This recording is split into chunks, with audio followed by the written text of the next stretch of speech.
भाषा क्या थी? नीमाड़ी। यह एक महत्वपूर्ण पद है।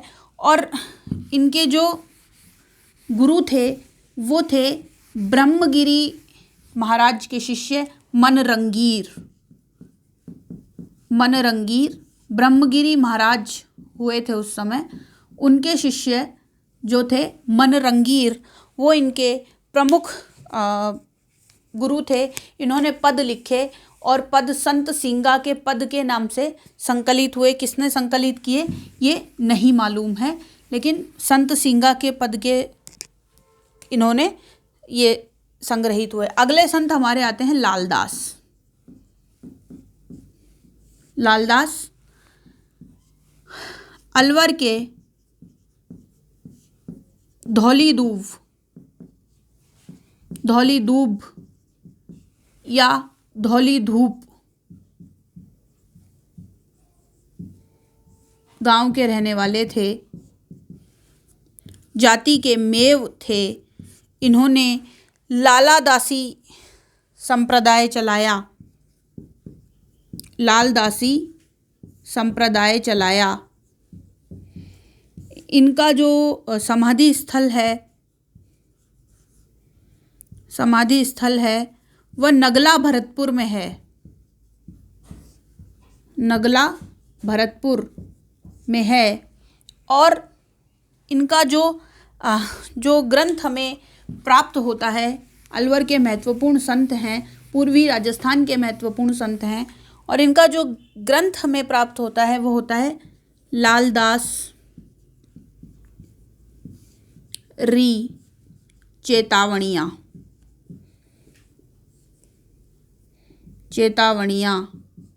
या लालदास की चेतावनी के नाम से हमारे समक्ष इनका जो महत्वपूर्ण ग्रंथ हमारे सामने आता है। और अब हम उन छोटी छोटी महत्वपूर्ण बातों के बारे में हम जिक्र करेंगे, जिनके बारे में हमें और भी हमारे महत्वपूर्ण संत और जो छोटी छोटी बातें हैं जो हमारे कई बार महत्वपूर्ण तथ्यों के रूप में हमारे पूछ ली जाती हैं, वो उनके बारे में हम चर्चा करेंगे। अब हमारे अगले संत हैं संत रज्जब।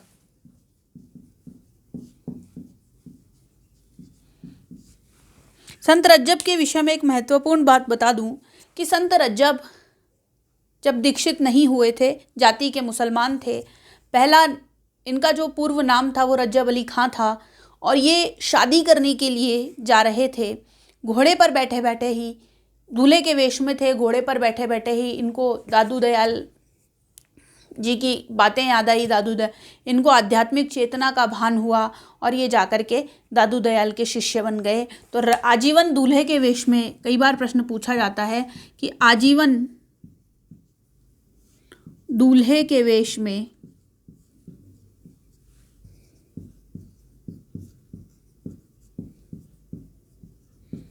रहने वाले संत कौन थे? संत रज्जब। एक बात, इनके गुरु कौन थे? दादू दयाल। कल मैंने आपको एक बात बताई थी अंगवधू के नाम से।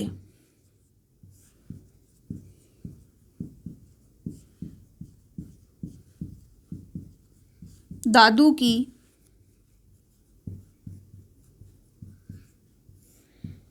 रचनाओं का संकलन किया। अंगवधू के नाम से दादू की रचनाओं का इन्होंने संकलन किया। और स्वयं की जो रचनाएं हमें मिलती हैं, इनकी स्वयं की जो रचनाएं हमें मिलती हैं, वे रचनाएं हैं नंबर 1 रज्जब की बाणी। रज्जब की बानी और दूसरी सरवंगी। रज्जब की बानी और दूसरी सरवंगी हमें मिलती है। आजीवन दूल्हे के वेश में रहने वाले संत कौन? संत रज्जब। अगले हमारे सामने आते हैं बाबालाल। संत बाबालाल।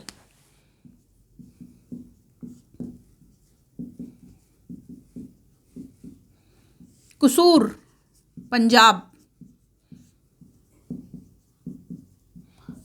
पंजाब में इनका जन्म हुआ था, जिसको हम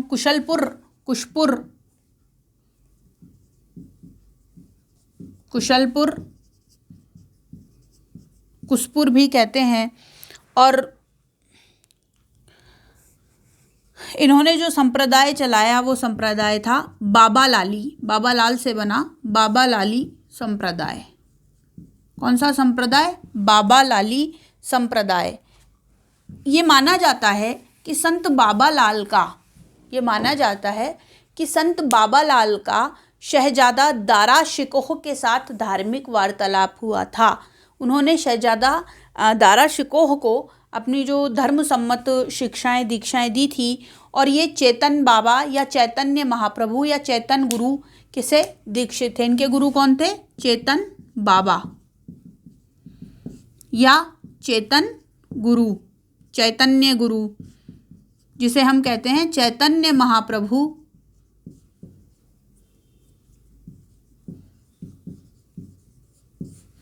से ये शिक्षा दीक्षित इन्होंने हुए थे। इनकी कोई प्रामाणिक रचनाएं नहीं मिलती, किंतु 2 रचनाएं ऐसी हैं जिसमें इनके पद मिलते हैं। कौन कौन से? एक तो असरारे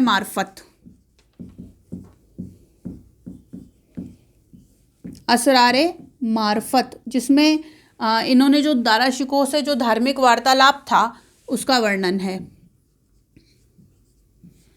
धार्मिक वार्तालाप। और दूसरी इनकी रचना है नादी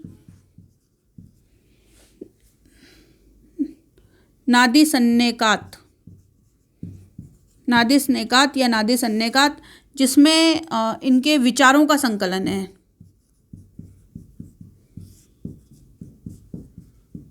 नादी सन्नेकात या नादी स्नेकात, जिसमें इनके विचारों का संकलन है। और पहला इनके जो विचार मिलते हैं वो असरारे मार्फत में मिलते हैं।